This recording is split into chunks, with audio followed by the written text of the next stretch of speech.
काळाच्या पाठीवर तुम्ही कुठेही जा, कितीही मोठे व्हा, पण भूतकाळ डोकावताना पहिले आपल्या डोळ्यासमोर येते ते आपले गाव, त्या गावातील आपले बालपण, तो सुखाचा काळ, आणि मग समोर येते ती माझी शाळा, कधी डोळ्यात पाणी आणणारी तर कधी ओठावर हसू उमटवणारी आपली शाळा, माझी शाळा.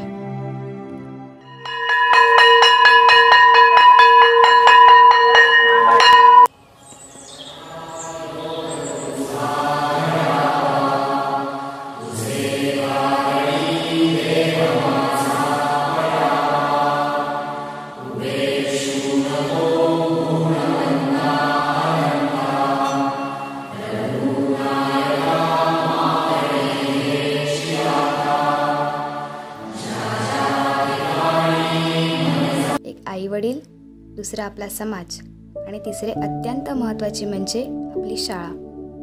खरंच शाळेत जात असतानाचे ते दिवस आठवले की बालपण किती रम्य असतं याची जाणीव होते. रामेश्वराच्या मंदिरातील ते खेळ, गाणी, कविता, कुठल्या गोष्टीचं टेन्शन नाही, ताण नाही. पण हे दिवस कापरासारखे असतात, भरकन कधी संपून जातात तेच कळत नाही. आता वाटतं की ते शाळेतले दिवस संपायलाच नको होते. शाळा सोडून आज खूप वर्षे लोटली, तरी बऱ्याच वेळा माझे मन शाळेतच रमते.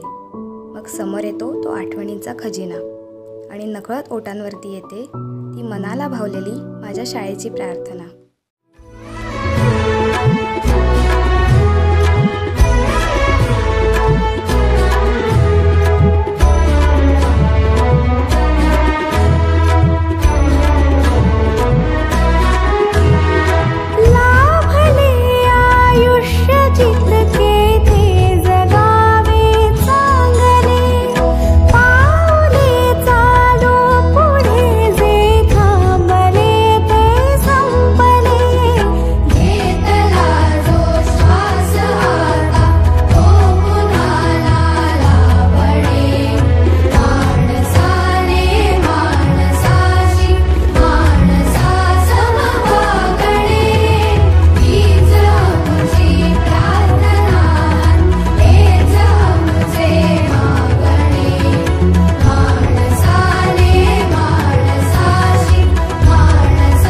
Come on.